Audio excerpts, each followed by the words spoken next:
సముద్రదేవ, తమరి అమూల్యమైన ముత్యాలహారాన్ని పార్వతీదేవి పుత్రుడికి బహుమతిగా ఇవ్వాలనుకుంటున్నారా? అవును మంత్రి గారు, నేనే స్వయంగా దీనిని కైలాసానికి తీసుకువెడతాను.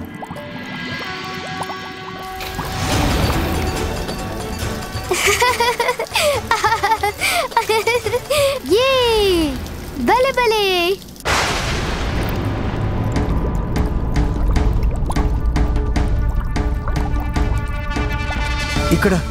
ఇక్కడ ఏం జరుగుతుంది?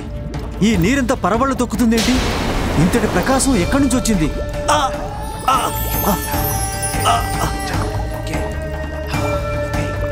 చంద్రదేవుడు, తనకి మా జలాలతో పనేంటి?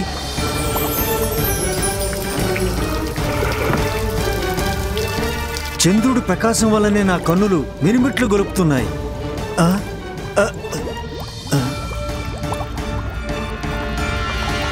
నా జలాలన్నీ అల్లకొల్లమవుతున్నాయి చంద్రుడి రాకతో.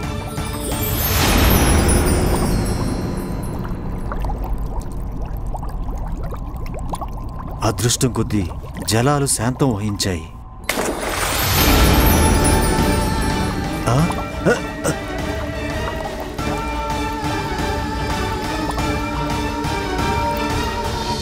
అసలు ఈ చంద్రుడు ఏం చేయాలనుకుంటున్నాడు? సముద్రంతో ఈ ఆటలేంటి? ఈ జలాలు హఠాత్తుగా కల్లోలమై మరలా శాంతింపబడుతున్నాయి. దీనికి కారణమేంటో అర్థం కావట్లేదు.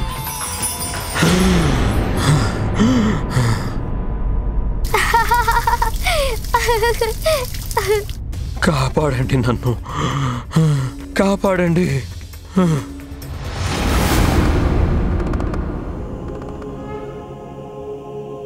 ప్రభు,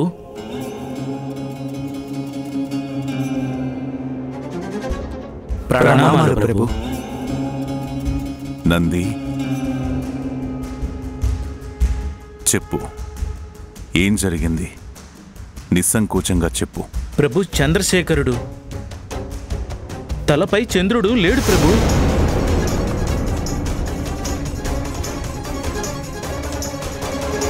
నేనా చంద్రుడికి వరం ప్రసాదించాను, సదా నా జటాచూటంపైనే ఉండమని. మరి నా శిరస్సును వదిలి ఎక్కడికి వెళ్ళి ఉంటాడు? తనని నా తలపై నుండి తప్పించగలవారెవరు? ఏమైంది బ్రహ్మదేవా? తమరింత మౌనంగా ఎందుకున్నారు? నేనే స్వయంగా వచ్చాను, తమరి ముందున్నాను. అసలు నిజమేంటో చెప్పండి బ్రహ్మదేవా. కైలాసంలో మహాదేవుడికి పార్వతికి పుత్రుడు జన్మించాడట, నిజమేనా? ఈ అసురుడికి ఎంత ధైర్యం లేకపోతే బ్రహ్మలోకానికి వచ్చి సాక్షాత్తు బ్రహ్మదేవుణ్ణే నిలదీస్తాడు? అయినా భోలాశంకరుడు పార్వతీమాతల పుత్రుడిపై ఎంత ఆసక్తి ఎందుకు ఈ రాక్షసుడికి? నారాయణ నారాయణ.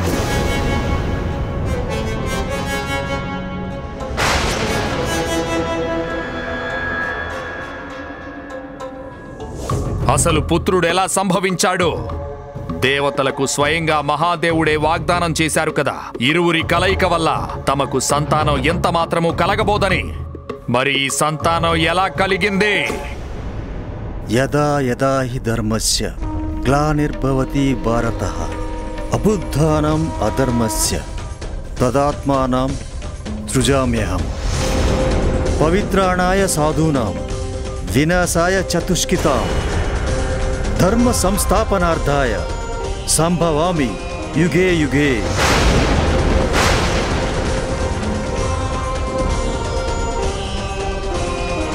లోకంలో ధర్మానికి ఎప్పుడు హాని కలుగుతుందో, ఎప్పుడైతే అరాచక శక్తులు తమ దుష్ప్రభావాన్ని ప్రదర్శిస్తాయో, ఎప్పుడైతే నీలాంటి దుష్టులు పెచ్చిరిల్లిపోతారో, అప్పుడు నీలాంటి దుర్మార్గులను అంతం చేయడం కోసమే నీ పాలిట యముడి రూపం దాల్చి శుభాలకు బలాన్ని పెంచుతూ అనూహ్యమైన రూపం ధరించి దివ్యశక్తుల ఆగమనం జరుగుతుంది.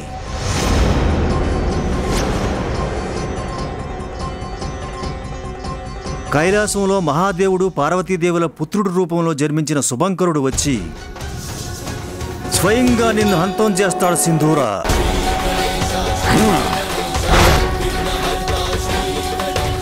బ్రహ్మదేవా, నన్ను భయభ్రాంతుణ్ణి చెయ్యాలని ప్రయత్నిస్తున్నారు కదూ? ఒక పసిగుడ్డు అంతం చేస్తాడా నన్ను? అది జరగని పని. అప్పుడే మరచిపోయారా బ్రహ్మదేవా? నేను అపరాజితుడను. తమరు విష్ణువు, స్వయంగా మహాదేవుడే అయినా సరే నన్ను ఓడించే ప్రసక్తే లేదు. నీ దురదృష్టం కొద్దీ నీ ద్వారా లభించిన శక్తులను దుర్వినియోగం చేయడం ద్వారా నువ్వు పాపాత్ముడైన దుష్టుడిగా రూపొందుతావు సింధూరా. ఎప్పుడు పాపులు అజేయులయ్యే ప్రశ్నే ఉండదు. ఈ విషయం తెలిసినా నువ్వు నీ అకృత్యాలను మానలేదు.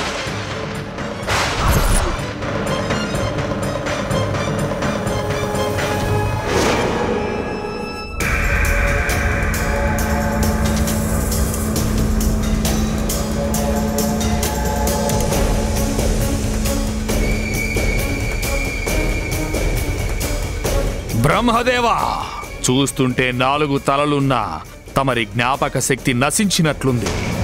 అందుకే మరచిపోయినట్లున్నారు. నేను తలుచుకున్నానంటే ఈ క్షణమే మీ ఇద్దరిని అంతం చేయగలను. బ్రహ్మలోకాన్ని నాశనం చేయగలను.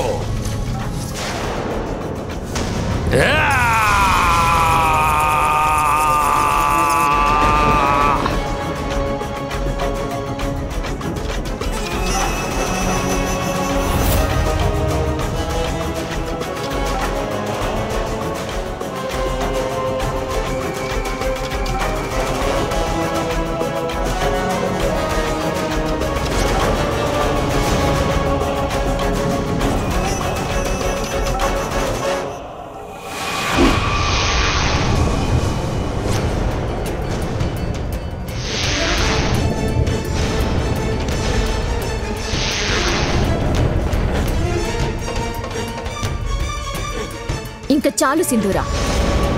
నీ దుర్మార్గానికి అవధులు దాటిపోతోంది. సాక్షాత్తు సృష్టికర్త అయిన బ్రహ్మదేవుడిని అవమానించేంత ధైర్యం ఎలా వచ్చింది నీకు? దేవి,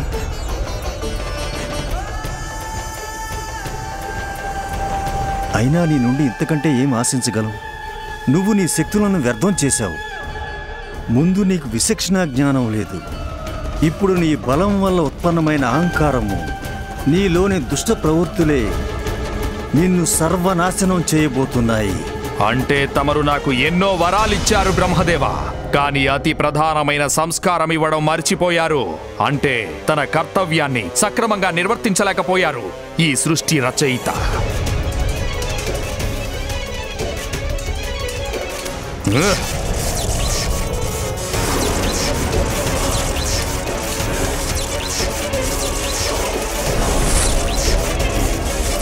ఇక మీతో మాటలు అనవసరం. తక్షణమే వెళ్ళి ఆ బాలుడి కథ ముగించొస్తాను. అప్పుడు సింధూరుణ్ణి ఎవరు అంతం చేయలేరు. ఎవ్వరు. ముందా బాలుడిని కడతేర్చగానే తమరి బ్రహ్మలోకాన్ని నాశనం చేయడానికి గాను వెంటనే తిరిగొస్తాను. నన్ను అజేయుడిగా రూపొందించిన వారు తమరే బ్రహ్మదేవా. తమరికి నా పరాక్రమాన్ని చవి చూపించకపోతే నేను సింధూరనే కాదు.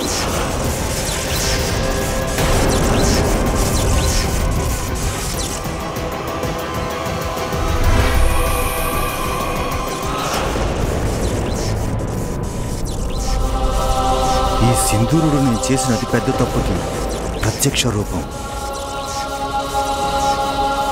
బ్రహ్మదేవా, నా చెవులకి ఏదో వినపడింది. నారాయణ నారాయణ. ఆ దుష్ట రాక్షసుడు కూడా తమరిని తండ్రి గారని సంబోధించాడు. నిజంగా తమరే ఆ దుర్మార్గ దానవుడికి తండ్రి గారా? నారాయణ నారాయణ. నేను తమరి ప్రశ్నలన్నిటికీ తప్పకుండా సమాధానం చెప్తాను దేవర్షి. కానీ అంతకు ముందు తాను రావడం వల్ల కలుషితమైన బ్రహ్మలోకాన్ని మరలా పవిత్రంగా రూపొందించాల్సి ఉంటుంది.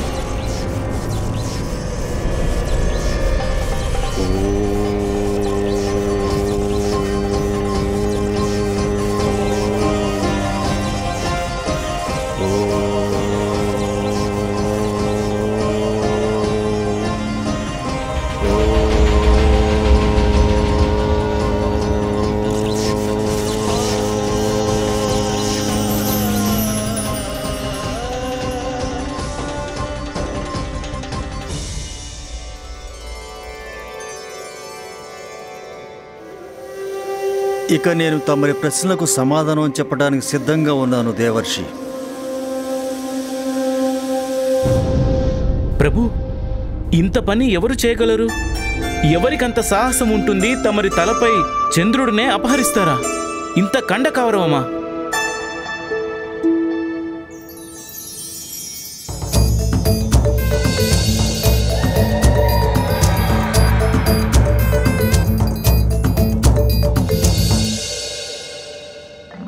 తప్పకుండా నా పుత్రుడే తీసుకువెళ్ళి ఉంటాడు.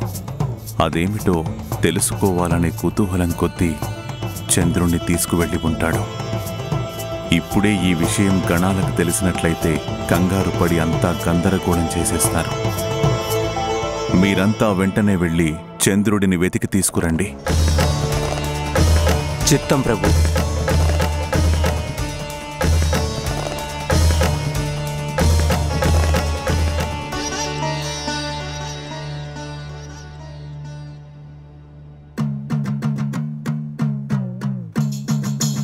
ఓ చంద్రుడా, ఎక్కడున్నావో చెప్పు చంద్రుడా.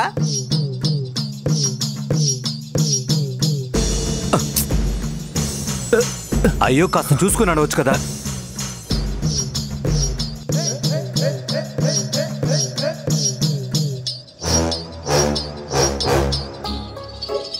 అయినా మీరందరూ ఎందుకని పైకి చూస్తూ నడుస్తున్నారు? కింద చూసుకుని నడవట్లేదు ఎందుకు? అయ్యో శృంగి, నీకింకా అర్థమైనట్టుగా లేదు. శృంగి, మనం వెతికేది చంద్రుడిని. చంద్రుడు ఆకాశంలో ఉంటాడు గాని నేల మీద ఉండడు కదా. వెతకండిలా వెతకండి. వీళ్ళకేమో తెలీదు. చెబితే వినరు, కొడితే ఏడుస్తారు.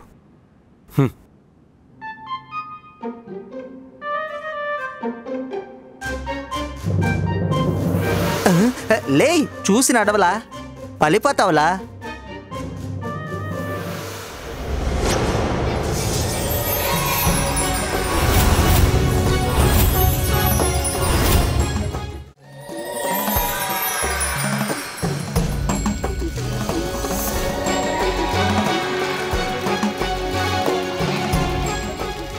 చంద్రుణ్ణి తీసుకుని వచ్చింది మాతాపుత్రుడా?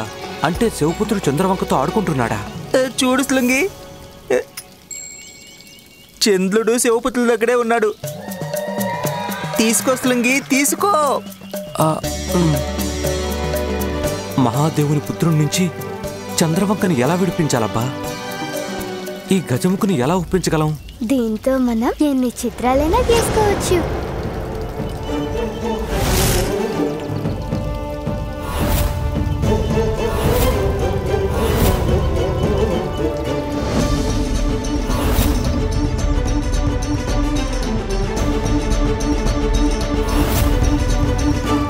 తను ఆడుకుంటున్నాడు.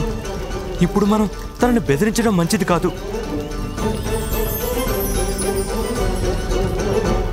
చాలా పెద్ద చిక్కే వచ్చి పడింది. దీనిని ఎలా పరిష్కరించాలబ్బా?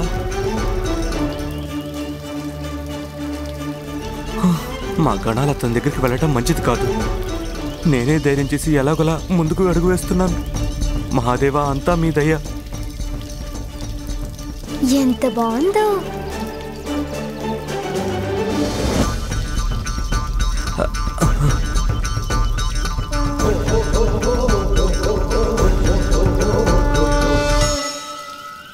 ఈ నీడ ఎవరిది?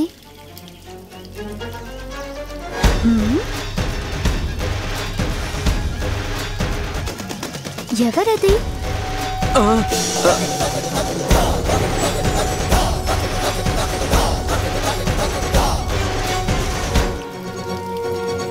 బాలక, అది చంద్రవంక. ఆ చంద్రుడు ఆట వస్తువు కాదు కుమారా. అది నాకిస్తే జాగ్రత్తగా పెడతాను. ఇలా ఇవ్వు. మహాబలవంతుడైన తేజోవంతుడైన నేను ఈ అస్త్రంతో దుష్టులందరినీ అంతం చేస్తాను. అంతవరకు దీనిని ఎవరికీ ఇవ్వను.